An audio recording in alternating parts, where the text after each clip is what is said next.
Now I'm going to put 440 grams of strong wholemeal flour, and now I'm going to add 50 grams of strong white flour. Now I'm going to grab the wonderful starter.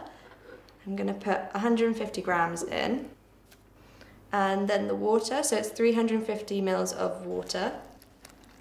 Now's the fun part of the mixing. So I'm going to put it in. And now we're going to put it on a slow speed just to get everything combined.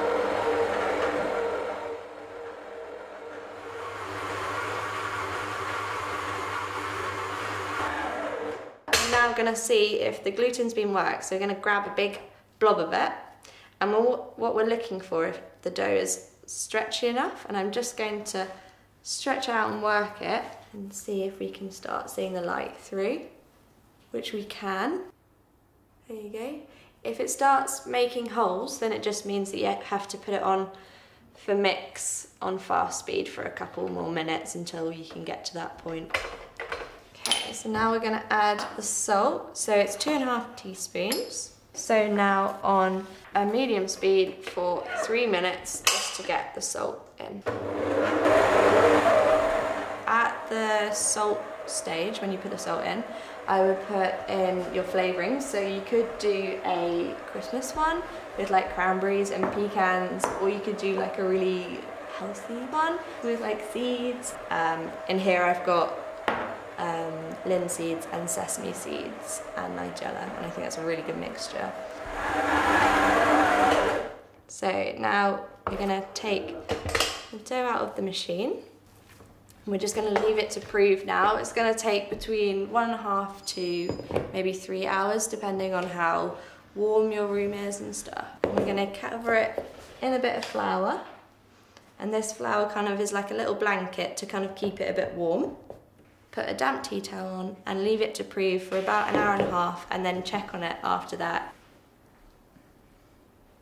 Okay, so now I'm going to show you how to knock back your dough, and this, you can see now, is lovely, big and bubbly. So I'm going to grab the side and push it into the centre, and then turn the bowl, grab a side, push it into the centre, again and again. So this method is to basically knock out the air that you've just created, but also it creates structure in your dough and lovely air bubbles later when you're baking your bread. Okay, and now I'm going to sprinkle some flour over the top, like we did before, and then I'm going to put the damp tea towel over it. Now the bread has been proving, we're now going to do the exciting part of shaping.